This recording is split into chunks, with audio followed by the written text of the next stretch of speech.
Hello दोस्तों, नमस्ते, प्रणाम। मैं संजू निषाद आप सभी का स्वागत करती हूँ अपने यूट्यूब चैनल पे। और मेरी तबीयत ठीक नहीं है, मेरा मुंह सूजा हुआ है, इसलिए मैं सामने नहीं आ रही। और इससे कह रही हूँ बोलो तो ये बोलती ही नहीं है। तो आज हम लेके आए हैं देवी गीत। कैसी लगेगी कमेंट बॉक्स में ज़रूर बताना।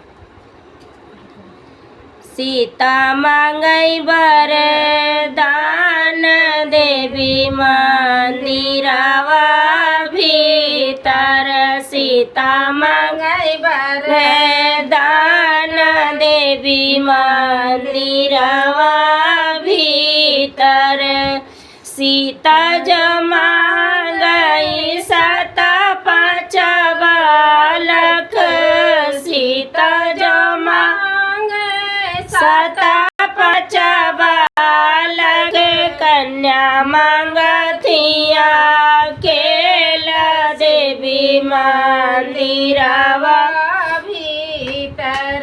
कन्या मांगथिया केला, देवी मंदिरवा भीतर।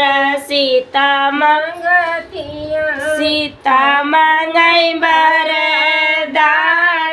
देवी मंदिरवा भीतर। सीता मांगई वरदान, देवी मंदिरवा भीतर। सीता जो मांगई सात पाँच दियवर, सीता जो मांगई सात पाँच दियवर। नंदी मांगथिया केला, सीता मंदिरवा भीतर।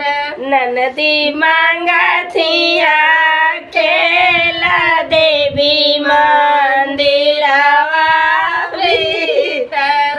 सीता मांगई वरदान,